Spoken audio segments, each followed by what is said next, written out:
चलिए आइए दोस्तों, आज बात कर रहे हैं हम लोगों ने ब्लड चालू किया था तो इसमें प्लेटलेट्स तक हमने देखा था ब्लड में। आज हम उससे आगे बात करेंगे। पहले का पार्ट यानी पार्ट 1 में हमने प्लेटलेट्स तक देख लिया था, उससे आगे आज हम बात करेंगे। ठीक है, और आपने अगर उस वीडियो को नहीं देखा है तो आप मेरे चैनल के प्लेलिस्ट में जाएंगे, वहाँ पर वीडियोज़ में क्लिक करेंगे तो वहाँ पर आपको मिल जाएगा। ठीक है, पूरा के पूरा वहाँ मिल जाएगा आपको। देखिए प्लेटलेट्स तक हमने बात कर लिया था यहाँ तक।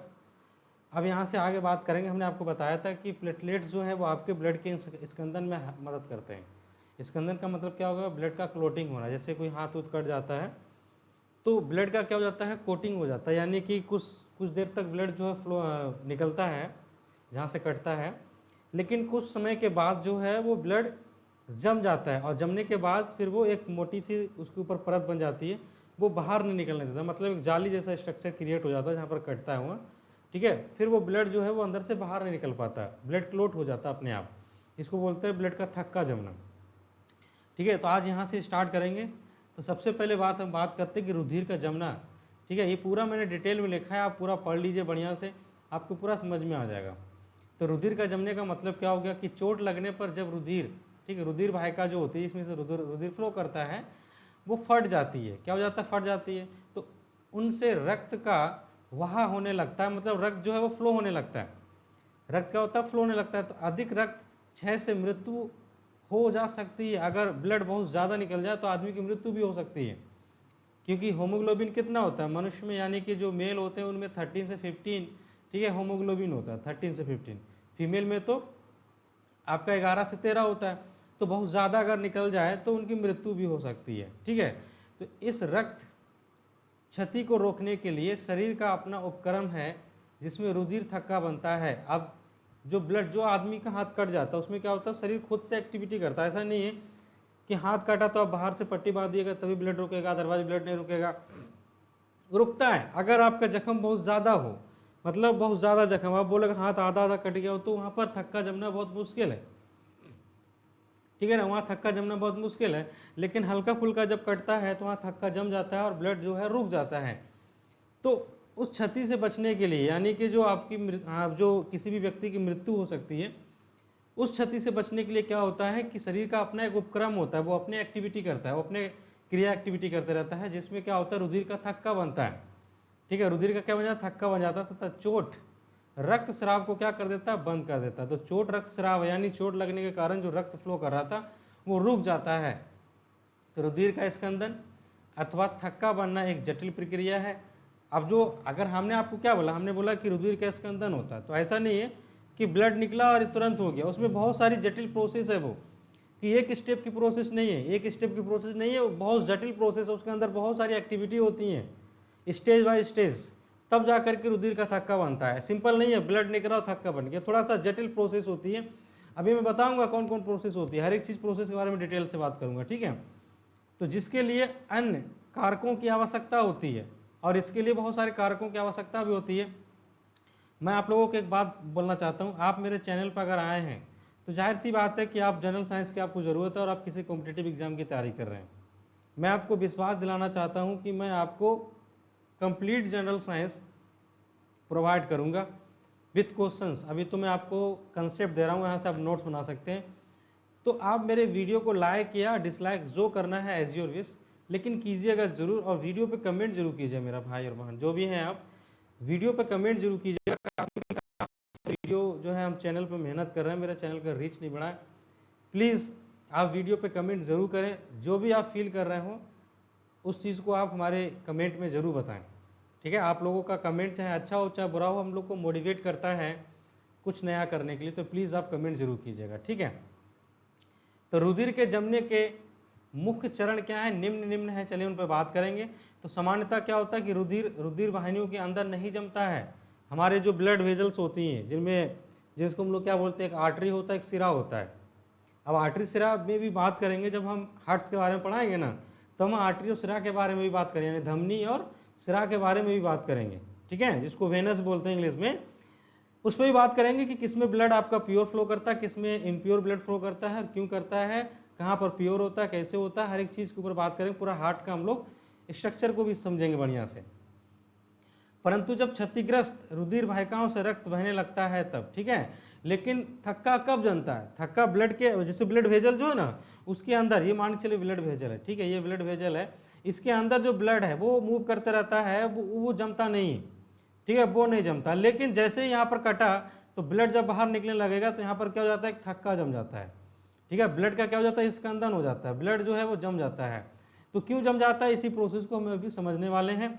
चलिए आइए बात करते हैं। देखिए तो कुछ कुछ बातें और है जो मैं आपको बता दूं, उसके बाद जो चार चरण में ये पूरी प्रोसेस होती है, चारों चरण को यानी चारों प्रोसेस को मैं बहुत डिटेल में आपको बताने वाला हूँ, ठीक है। तो उसमें होता क्या है कि उसमें उपस्थित होता है कौन सा, ठीक है, उसमें उपस्थित होता है आपका थ्रोम्बोप्लास्टिन, यानी कि एक प्लेटलेट्स होता है जिसका नाम है, इसमें लिखा हो उसमें उपस्थित प्लेटलेट्स थ्रोम्बोप्लास्टिन।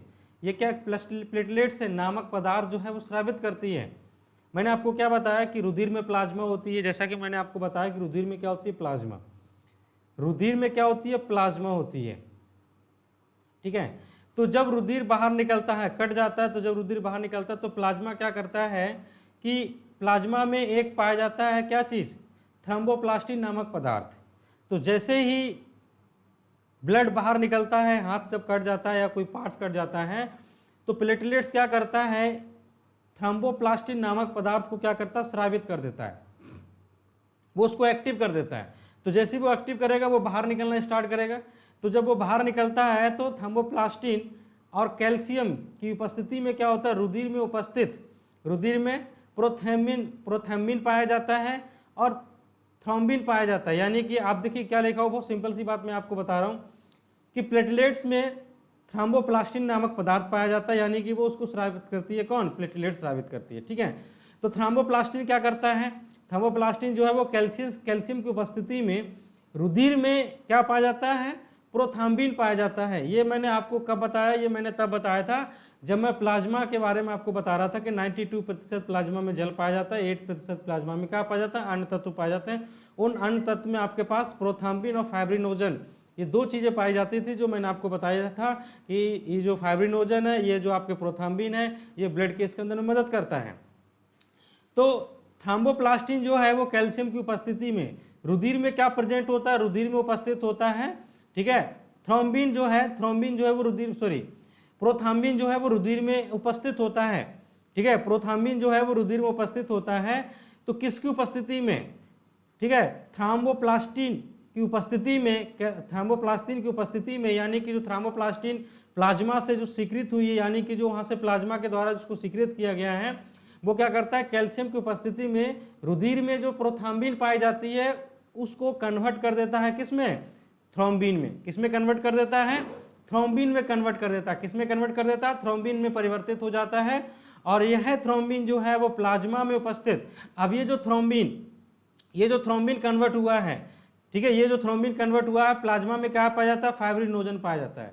क्या पाया जाता है, फाइब्रिनोजन पाया जाता है। तो फाइब्रिनोजन को क्या करता है, ये प्रेरित करता है, क्या करता है, उत्प्रेरित करता है, मतलब उसको उकसाता है, उसको एक्टिव कर देता है। तो जब उसको एक्टिव कर देता है तो ये किस में कन्वर्ट हो जाता है, ये फाइब्रिन नामक पदार्थ में कन्वर्ट हो जाता है और ये घुलनशील जंतु में बदल जाता है। किस में बदल जाता है, ये घुलनशील जंतु में बदल जाता है। और फाइब्रिन के तंतु एक साथ मिल जाते हैं और मिलकर के क्या बनाते हैं, एक जाल का निर्माण करते हैं। किसका निर्माण करते हैं, जाल का निर्माण करते हैं, जिसमें रुधिर कणिकाएं जो है वो फंस जाती हैं और रक्त का थक्का बन जाता है। रक्त का क्या बन जाता है, थक्का बन जाता है। रक्त का क्या बन जाता है, थक्का बन जाता है। वैसे मैं आपको बता सकता हूँ, चलिए आइए, मैंने इक्वेशंस लिखे हैं, उन इक्वेशंस को भी आप समझ सकते हैं। देखिए जो क्षति उत्तक होती है, क्षति उत्तक कहने का मतलब क्या, वो जो ब्लड है जो निकल रहा है बाहर, ठीक है, वो प्लेटलेट्स मिलता है। क्षति उत्तक और प्लेटलेट्स मिलकर के किस चीज़ का निर्माण करता है, ठीक है, थ्रोम्बोप्लास्टिन का निर्माण करता है, यानी कि उसको स्रावन करता है। ये मैंने आपको बताया, किसका निर्माण करता है, थ्रोम्बोप्लास्टिन का स्रावन करता है। और थ्रोम्बोप्लास्टिन क्या करता है, ब्लड में जो प्रोथाम्बिन होता है कैल्शियम की उपस्थिति में उसको थ्रोम्बिन में कन्वर्ट कर देता है, ठीक है, कैल्शियम की उपस्थिति में उसको थ्रोम्बिन में कन्वर्ट कर देता है। और थ्रोम्बिन जो है वो क्या करता है, फाइब्रिनोजन जो आपकी प्लाज्मा में पाई जाती है उसको एक्टिव कर देता है, ठीक है, जो प्लाज्मा में पाई जाती है उसको एक्टिव कर देता है। और एक्टिव करने के बाद वो फाइब्रिन में कन्वर्ट हो जाता है। किसमें कन्वर्ट होता है, फाइब्रिन। अब फाइब्रिन क्या होता है, फाइब्रिन एक जाल की तरह इसका स्ट्रक्चर होता है, ये जाल की तरह इसका स्ट्रक्चर होता है। मच्छरदानी आपने देखा होगा, ठीक है, एक जाल की तरह इसका स्ट्रक्चर होता है ऐसे करके, ठीक है, एक जाल की तरह इसका स्ट्रक्चर होता है। और जाल में जितनी भी रक्त कणिकाएं होती हैं, ठीक है, जितने भी ब्लड के, ठीक है, टुकड़े होते हैं, यानी जितने भी रक्त कणिकाएं होती हैं, सब की सब जो है वो इसमें आकर के फंसना स्टार्ट कर देती हैं। क्या करती हैं? फंस जाती हैं। तो जब फंस जाती है तो क्या बन जाता है? रुधिर का थक्का बन जाता है। क्या बन जाता है? रुधिर का थक्का बन जाता है। आई होप यहाँ तक आपको क्लियर होगा। मैं आपको फिर से एक बार बता देता हूँ, ठीक है, समझना जरूरी है। मैंने क्या बोला कि जितनी भी क्षति उत्तक होती हैं प्लेटलेट्स के साथ मिलती हैं, क्योंकि प्लेटलेट्स जो है एक थ्राम्बोप्लास्टिन नामक पदार्थ को स्रावित करता है। और थ्राम्बोप्लास्टिन नामक पदार्थ जो है वो कैल्शियम की उपस्थिति में, ठीक है, प्रोथ्राम्बिन जो आपके प्लाज्मा में पाई जाती है उसको थ्राम्बिन में कन्वर्ट करता है। और थ्राम्बिन प्लाज्मा में पाई जाने वाली फाइब्रिनोजन को, थ्राम्बिन जो है वो प्लाज्मा में पाई जाने वाली फाइब्रिनोजन को किसमें कन्वर्ट करता है? फाइब्रिन में कन्वर्ट कर देता है। किसमें कन्वर्ट कर देता है? फाइब्रिन में। तो फाइब्रिन जो है वो क्या करता है? लाल रुधिर कणिकाएं, फाइब्रिन और लाल रुधिर कणिकाएं जो मिल करके रुधिर का थक्का बनाती हैं, वो एक जाली जैसा स्ट्रक्चर क्रिएट करती है। कैसा स्ट्रक्चर क्रिएट करती है? जाली जैसा स्ट्रक्चर क्रिएट करती है, ऐसा, ठीक है। और इसमें फंस जाता है, इस प्रकार ब्लड का स्कंदन हो जाता है, ठीक है। देखिए, आप देख पा रहे होंगे, मैंने एक फिगर यहाँ पर, एक फोटो आपके लिए शेयर किया है। आप अगर देख पा रहे हो तो आपको अच्छा समझ में आएगा। देखिए, ये जो पोर्शन आप देख रहे हैं, मैं थोड़ा सा कलर चेंज कर लेता हूँ इसका। ये जो पोर्शन आप देख रहे हैं, ये देखिए, ये वाला, ये जो है ना, ये कटा हुआ पोर्शन है, यानी कि ये कट गया है। क्या करेगा? कट गया है। तो आप देख रहे हैं कि ब्लड जो है वहां से, ये जो रेड रेड आप देख रहे हैं ना, रेड रेड जो सेल देख रहे हैं, वो क्या है? वो है ब्लड, ठीक है, वो क्या है? ब्लड। अब ये जो ब्लड है, जैसे ही ये कटी हुई पोर्शन से बाहर निकलने की कोशिश कर रहा है, तो यहाँ पर आप देख रहे होंगे बहुत सारा देख रहे होंगे ऐसा करके तना हुआ, ऐसा करके तना हुआ, सफेद सफेद, ये व्हाइट व्हाइट, ये है क्या एक्चुअली में? ये प्लेटलेट्स हैं। क्या ये प्लेटलेट्स हैं? अब आप देख रहे होंगे प्लेटलेट, देखिए वहाँ पर क्या कर रहा है, ये सब इकट्ठा हो जा रहा है, और इकट्ठा होकर क्या बना रहा है? जाली नाम स्ट्रक्चर बना देता है। जाली की जैसा एक स्ट्रक्चर क्रिएट कर देते हैं, और जाली जैसा स्ट्रक्चर क्रिएट कर देते हैं तो क्या होता है वहाँ पर कि एक जाल बन जाता है। और जैसे ही जाल क्रिएट होगा तो वहाँ पर क्या हो जाता है कि ब्लड की जितने भी रुधिर कणिकाएं होती हैं वो जाकर फंस जाती हैं। आप देख भी रहे हैं कि जो रुधिर कणिकाएं हैं उसमें जाके फंस चुकी हैं। ये जो रुधिर कणिकाएं हैं ये सब जाके इसमें क्या होती हैं? फंस जाती हैं। और फंसने के बाद क्या होता है कि ब्लड, ठीक है, निकलना बंद कर देता है, यानी ब्लड का स्कंदन हो जाता है गैस, ठीक है। चलिए आगे बढ़ते हैं। तो देखिए, आप देख पा रहे होंगे कि रक्त का थक्का जो है, ठीक है, रक्त का थक्का क्षतिग्रस्त रुधिर वाहिकाओं को बंद कर देता है। जितनी भी क्षतिग्रस्त रुधिर वाहिकाएं होती हैं उनको बंद कर देता है, ब्लड निकलता नहीं है, जिससे रुधिर का बाहर की ओर प्रवाह जो है वो रुक जाता है। और रुधिर के जमने पर पीले रंग का तरल बाहर आता है, जिसे सीरम कहते हैं। जब रुधिर जम जाता है, यानी कि जब रुधिर का स्कंदन हो जाता है, तो एक पीला कलर का, ठीक है, एक पीला कलर का जो है तरल बाहर निकलता है। क्या निकलता है? तरल। उस तरल को क्या कहा जाता है? उसे सीरम कहते हैं। और सीरम वास्तव में क्या होता है कि फाइब्रिनोजन रहित प्लाज्मा होता है, यानी कि एक ऐसा प्लाज्मा जिसमें फाइब्रिनोजन नहीं पाया जाता। एक ऐसा प्लाज्मा जिसमें फाइब्रिनोजन नहीं पाया जाता। क्वेश्चन यहाँ से आते हैं एग्जाम में, जैसे क्वेश्चन आता है कि प्लाज्मा को सीरम कब कहेंगे, ठीक है, फाइब्रिनोजन की अनुपस्थिति में, प्रोथ्राम्बिन की अनुपस्थिति में, थर्मोप्लास्टिन की अनुपस्थिति में। बहुत सारे क्वेश्चन जो हैं वो एग्जाम में आते हैं, ठीक है। तो आपसे क्वेश्चन अगर पूछा जाए तो आप कैसे बताएंगे? तो ये यहाँ पर एक तरीका है कि आप इन सब चीज़ों को क्या करें, याद रखें, और याद रख करके क्वेश्चन को लिखने की बार बार कोशिश करें, बार बार याद रखने की कोशिश करें। बायोलॉजी ऐसा पोर्शन ही है कि तुरंत जो है नहीं हो पाता है। जब तक आप उसको रिवाइजन नहीं करोगे, जब तक आप उसको बार बार लिखोगे नहीं, तब तक वो क्लियर नहीं होता है दोस्तों, ठीक है। आइए अब हम बात कर लेते हैं थोड़ा सा रुधिर वर्ग के बारे में। जैसा मैंने आपसे कहा था कि हम रुधिर वर्ग के बारे में भी पढ़ेंगे, यानी कि ब्लड ग्रुप के बारे में भी चर्चा करेंगे। तो सबसे पहले हम बात करते हैं कि ब्लड ग्रुप के बारे में, ठीक है। तो लैंडस्टीनर जो है उसने ब्लड ग्रुप का क्या किया था? डिस्कवरी की थी। कैसे डिस्कवरी की थी उस पर बात करेंगे। जैसे मान के चलिए, एक एग्जाम्पल के तौर पर मैं बता रहा हूँ आपको, ठीक है। सपोज कहीं युद्ध हो रहा था, ठीक है, युद्ध हो रहा था, तो उस युद्ध के दौरान जो लोग, ठीक है, जख्मी हो जा रहे थे, जो घायल हो जा रहे थे, तो हो क्या रहा था कि उनमें ब्लड की कमी आ जा रही थी।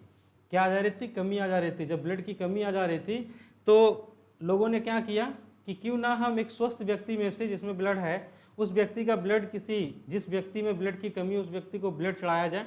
तो जब वो ऐसा करते थे तो व्यक्ति क्या करता था? वो मर जाता था। जिस व्यक्ति में ब्लड चढ़ाया जाता था वो व्यक्ति मर जाता था। क्यों मर जाता था? जब वो मर जाने लगा तब वहाँ पर प्रेजेंट एक व्यक्ति लैंडस्टीनर ने सोचा कि ऐसा क्यों हो रहा है, ठीक है।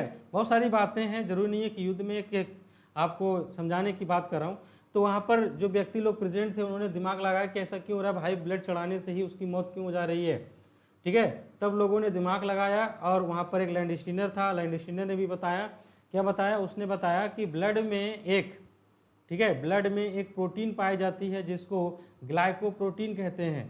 ब्लड में एक प्रोटीन पाई जाती है जिसको ग्लाइकोप्रोटीन कहते हैं, और ग्लाइकोप्रोटीन जो है वो हर एक व्यक्ति में अलग अलग होती है, जिसको हम लोग एंटीजन बोलते हैं। हर एक व्यक्ति का ग्लाइकोप्रोटीन अलग अलग होता है, जिसके कारण उनका ब्लड एक दूसरे को आप नहीं चढ़ा सकते। जिसका ग्लाइकोप्रोटीन, जिसका एंटीजन एक जैसा होगा उसी को आप ब्लड चढ़ा सकते हैं। ठीक है, तो ये बात वहाँ पर सामने निकल के आई थी। तो मैं आपको बता रहा हूँ कि लैंडस्टीनर 1902 में पता लगाया कि सभी मनुष्य का रुधिर समान ना होकर भिन्न भिन्न होता है। ठीक है, लैंडस्टीनर ने, बहुत इंपॉर्टेंट क्वेश्चन एग्जाम में आता है, क्या आता है कि रुधिर वर्ग की खोज किसने की थी। ठीक है, पता लगाया और उन्होंने बताया कि इस भिन्नता का कारण आरबीसी में पाया जाने वाला क्या होता है, ग्लाइकोप्रोटीन नामक, ठीक है, ग्लाइकोप्रोटीन नामक प्रोटीन के कारण होता है। इस प्रोटीन को एंटीजन के आधार पर, ठीक है, मनुष्य, ठीक है, उन्होंने मनुष्य में ब्लड ग्रुप को निर्धारित किया। तो जो लैंडस्टीनर था उन्होंने बोला कि 1902 में उसने ये पता लगाया कि जितने भी व्यक्ति हैं उन हर एक व्यक्ति का ब्लड ग्रुप जो है, जो रुधिर है, वो समान नहीं है। समान क्यों नहीं भाई, समान इसलिए नहीं है क्योंकि उसमें एक प्रोटीन पाई जाती है, वो प्रोटीन है ग्लाइकोप्रोटीन। क्योंकि हर एक व्यक्ति का आरबीसी में ग्लाइकोप्रोटीन अलग अलग होता है, जिसके कारण, ठीक है, उनका ब्लड ग्रुप अलग अलग हो जाता है, उनका ब्लड अलग अलग हो जाता है। ठीक है, और उन्होंने क्या किया कि एंटीजन के आधार पर ही मनुष्य, उन्होंने क्या किया कि एंटीजन के आधार पर ही मनुष्य में उन्होंने ब्लड ग्रुप को निर्धारित किया कि किसी का एंटीजन ये है, अभी बात करूंगा मैं। ठीक है, तो उन्होंने क्या किया कि अलग अलग एंटीजन के आधार पर उन्होंने अलग अलग लोगों का जो है ब्लड ग्रुप निर्धारित कर दिया। ठीक है, किसने, लैंडस्टीनर। बहुत इंपॉर्टेंट है, कितनी चीजें हैं जो आपको याद रखेंगी। क्वेश्चन पूछा जाता है कि ब्लड में ऐसा क्या पाया जाता है जिसके कारण हर एक व्यक्ति का ब्लड अलग होता है। तो ग्लाइकोप्रोटीन याद रखेंगे या फिर आप एंटीजन याद रखेंगे, जो आपको सुविधा लगती है आप उसको याद रखें। दोनों को याद रखेंगे तो बहुत इंपॉर्टेंट चीज़ है, आप इसको याद रखेंगे। ठीक है, ब्लड में एंटीजन पाया जाता है जिसके कारण हर एक व्यक्ति का ब्लड अलग अलग होता है। ब्लड में क्या पाया जाता है, एंटीजन पाया जाता है जिसके कारण हर एक व्यक्ति का ब्लड क्या होता है, अलग अलग होता है। ठीक है, चलिए बात करते हैं। देखिए यहाँ पर रुधिर आधान के बारे में बात किया जाए, यानी कि ब्लड ट्रांसफ्यूजन जो होता है उसके बारे में हम बात कर लेते हैं। तो मनुष्य के रुधिर वर्ग में सामान्यतः कोई भी रक्त, ठीक है, अभिश्लेषण नहीं होता है। इसका कारण यह है कि किसी भी रुधिर वर्ग में अनुरूप एंटीजन और एंटीबॉडी नहीं पाए जाते हैं। अब जैसे कि बहुत सारे जितने भी व्यक्ति हैं, हर एक व्यक्ति के शरीर में मनुष्य जो है ब्लड पाया जाता है, और उनका जो ब्लड है वो रक्त, ठीक है, अभिश्लेषण नहीं होता है, मतलब वो आपस में कभी मिलता नहीं है। क्यों नहीं मिलता, इसका कारण क्या है, इसका कारण ये है कि हर एक व्यक्ति का जो रुधिर होता है और उनका जो रुधिर वर्ग होता है, उनके अनुरूप एंटीजन और एंटीबॉडी पाए जाते हैं। क्या पाया जाता है, एंटीजन और एंटीबॉडी पाए जाते हैं। आज बात करेंगे एंटीबॉडी क्या होता है। एंटीजन और एंटीबॉडी पाया जाता है। वैसे मैंने आपको बताया था कि एंटीबॉडी क्या होता है। एंटीबॉडी एक आपके दो तरीके से आप याद रख सकते हैं। एंटीबॉडी आपके ब्लड ग्रुप का भी निर्धारण करता है। दूसरी बात ये कि एंटीबॉडी जो होता है वो आपकी प्रतिरक्षा तंत्र को भी बढ़ाता है, यानी कि आपके इम्यूनिटी सिस्टम को भी स्ट्रॉन्ग करता है।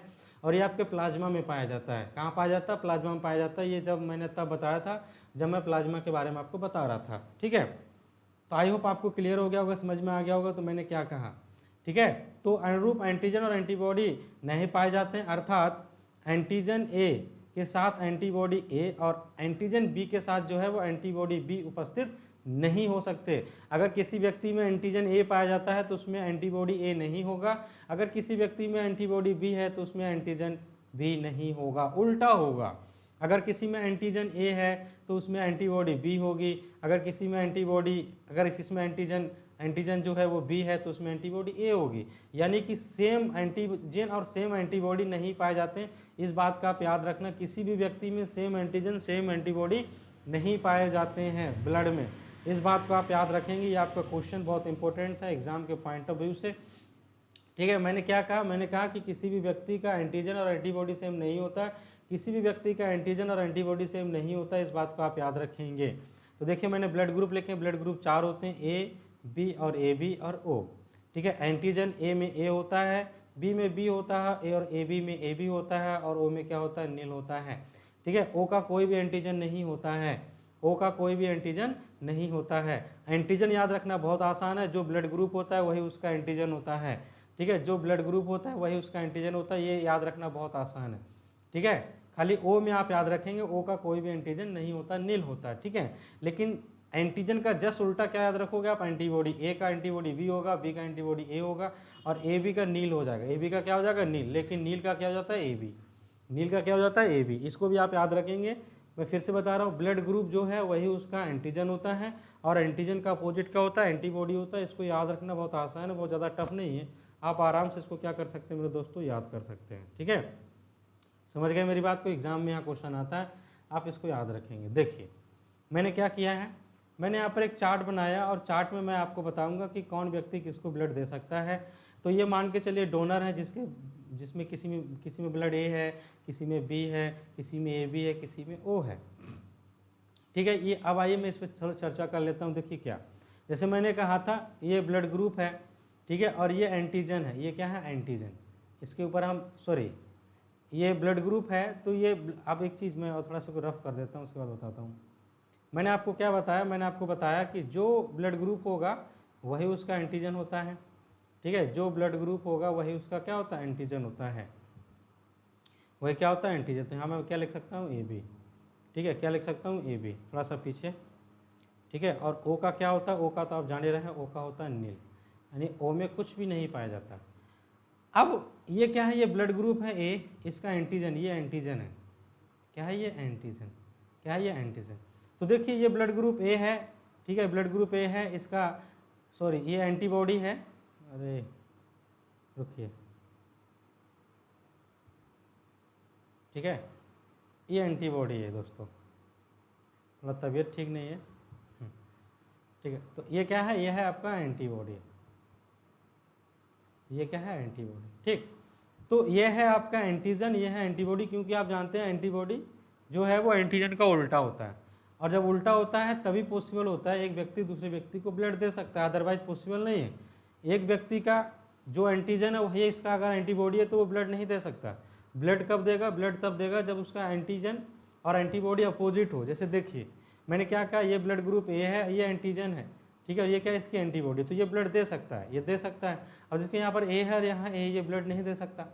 ठीक है, यहाँ पर क्या है, यहाँ पर ये आपका एंटीजन है, ये एंटीबॉडी कुछ नहीं है, तो ये ब्लड दे सकता है। ठीक है, अगर हम इसके बारे में बात करें, इसमें ए है, इसमें ए है, ए है मतलब कुछ भी मिल गया मतलब नहीं दे सकता। ठीक है, क्योंकि यहाँ पर एंटीजन ए भी है और यहाँ पर एंटीजन क्या है, ए है, तो कुछ भी मिला मतलब नहीं दे सकता।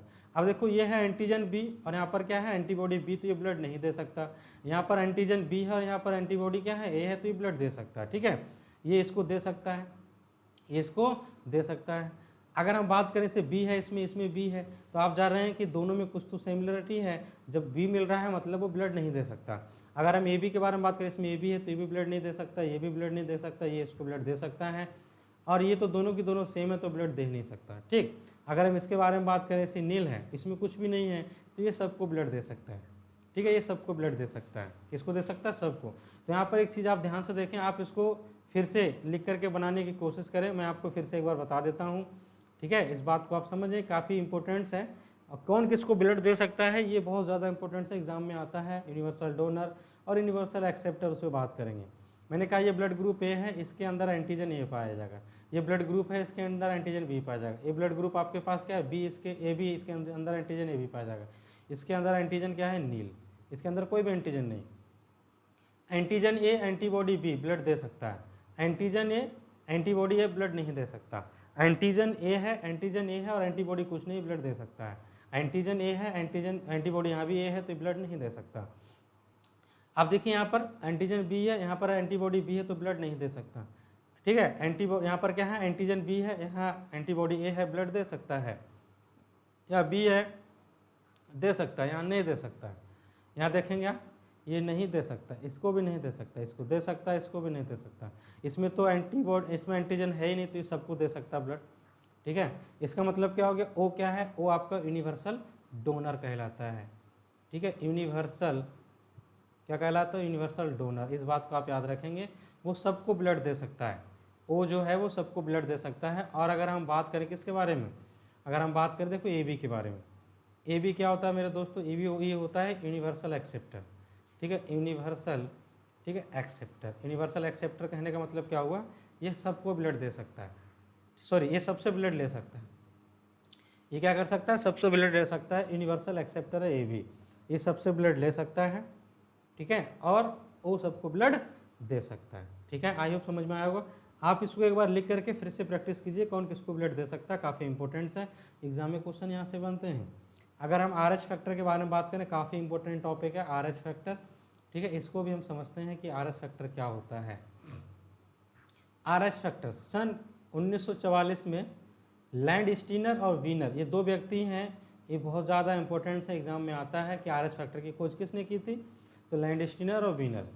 इन्होंने क्या किया था, RH फैक्टर की खोज अफ्रीका में पाए जाने वाले, ठीक है, रहीसस नामक बंदरों में, यानी कि जो अफ्रीका में रहीसस नामक बंदर पाए जाते हैं उनके RBC में किया, ठीक है। रहीसस नामक जो बंदर हैं उनके ब्लड निकाला गया, उनके RBC में उन्होंने खोज की, उन्होंने देखा कि उनका जो RBC है वो कुछ अलग है, ठीक है, कुछ अलग है, ठीक है, कुछ अलग है जो उनको भिन्न बनाता है दूसरों से। तो उन्होंने उस RBC में जब उन्होंने एक चीज़ दूसरी एक डिफरेंट चीज़ को खोजा, तो उन्होंने क्या किया, उसको RH फैक्टर नाम दिया। RH क्यों, RH इसलिए दिया गया, RH उसके रहीसस का जो बंदर है उसके नाम से लिया गया है RH, ठीक है, रहीसस जो बंदर है उसके नाम से RH लिया गया और उसका नाम RH फैक्टर दिया गया। तो जिस मनुष्य के रक्त में RH फैक्टर पाया जाता है वो क्या कहलाता है, RH फैक्टर पॉजिटिव कहलाता है, और जिस मनुष्य के रक्त में RH फैक्टर नहीं पाया जाता वो RH फैक्टर निगेटिव कहलाता है, ठीक है। और रुधिर का क्या कहलाता है, RH फैक्टर निगेटिव कहलाता है। मैं फिर से आपको बता रहा हूँ कि जिन व्यक्ति के शरीर में RH फैक्टर पाया जाता है, जिनके RBC में RH फैक्टर पाया जाता है वो RH फैक्टर पॉजिटिव होते हैं, और जिन शरीर में RH फैक्टर नहीं पाया जाता है वो RH फैक्टर निगेटिव होते हैं। मैं आपको एक चीज़ और बता दे रहा हूँ, क्या, देखिए सुनिए मेरी बात को ध्यान से। तो जिसके शरीर में RH फैक्टर पाया जाता है, ठीक है, जिसके शरीर में RH फैक्टर पाया जाएगा, अगर A में पाया जाएगा तो A पॉजिटिव होगा, और नहीं पाया जाएगा तो क्या बोलेगा, A नेगेटिव कहलाएगा। अगर B में, ठीक है, अगर B में पाया जाएगा तो B पॉजिटिव होगा, ठीक है, और B नेगेटिव होगा, नहीं पाया जाएगा तो नेगेटिव। उसी हिसाब से AB जो ब्लड ग्रुप है, अगर पाया गया तो AB प्लस हो जाएगा, और नहीं पाया गया तो AB क्या हो जाएगा, नेगेटिव। सेम उसी प्रकार से O ब्लड ग्रुप वाले में अगर पाया जाता है RH फैक्टर तो O प्लस, और नहीं पाया जाता तो O क्या हो जाएगा, नेगेटिव, ठीक है। नहीं पाया जाता है तो O क्या हो जाएगा मेरे दोस्तों, नेगेटिव हो जाएगा, ठीक है, O क्या हो जाएगा, नेगेटिव, ठीक है। इस बात को आप याद रखेंगे जो मैंने अभी आपको समझाई। मैंने क्या बोला कि जिस व्यक्ति के शरीर में RH फैक्टर पाया जाता है उसका ब्लड ग्रुप A प्लस होता है, मतलब अगर किसी का ब्लड ग्रुप मान के चलिए A है और उसके शरीर में RH फैक्टर है तो वो A positive blood group show करेगा, और उसके शरीर में ब्लड ग्रुप A है लेकिन RH फैक्टर नहीं तो A नेगेटिव शो करेगा। अब ब्लड ग्रुप A है, ब्लड ग्रुप क्या है, AB है, तो उसके शरीर में अगर RH फैक्टर है तब वो AB प्लस शो करेगा, और नहीं है तो AB माइनस शो करेगा। आई होप आपको क्लियर समझ में आ गया होगा मेरी बात को, ठीक है। चलिए बढ़ते हैं आगे, थोड़ा सा एक फिगर देख लेते हैं, ठीक है। देखिए ये वो बंदर है जिसके बारे में बात कर रहा था आपसे, रहीसस, ठीक है, ये वो बंदर है जिसके RBC में, ठीक है, जिसके RBC में क्या पाया गया है, एक फैक्टर पाया गया, ठीक है, उस फैक्टर का नाम क्या गया, RBC यानी कि RH फैक्टर। किसने खोजा, तो लैंडस्टीनर तथा वीनर ने इसको खोजा था, ठीक है। ये कहाँ पाए जाते हैं, ये आपके अफ्रीका में पाए जाते हैं, कहाँ पाए जाते हैं, अफ्रीका में, इसको भी आप याद रखेंगे, ठीक है। चलिए, तो ये जो था वो पार्ट आपका ख़त्म हो गया, ठीक है। हम बात करेंगे आगे भी कि कौन किसको, एक वीडियो और इस पर थोड़ा हम बात करेंगे, थोड़ा सा जब हम बात करेंगे हट के बारे में, तो इसमें थोड़ी सी चीज़ और छूट गई है, वो है आपका कि A पॉजिटिव किसको दे सकता है, AB सब कुछ सेम है। जैसा मैंने अभी आपको बताया, मैंने क्या बोला, जिस व्यक्ति का ब्लड ग्रुप A है उसका एंटीजन B होगा, और वो एंटीबॉडी B वाले को ब्लड ग्रुप दे सकता है अपना, वो बाकी किसी को नहीं दे सकता। लेकिन हम बात करेंगे A पॉजिटिव किसको दे सकता है, तो ये भी सेम, A पॉजिटिव भी आपको सेम उसी प्रकार से चलता है जैसे आपका सेम सिस्टम चल रहा है। तो A पॉजिटिव के लिए B पॉजिटिव के लिए अलग रूल नहीं है, सब कुछ सेम, ठीक है। चलिए बात करते हैं, अब हम बात करेंगे हमारे अगले वीडियो में। अगर आपको वीडियो अच्छा लगा तो प्लीज़ वीडियो को लाइक शेयर कमेंट जरूर कीजिएगा, ठीक है। चलिए मिलते हैं दोस्तों अगले वीडियो में, तब तक के लिए बाय।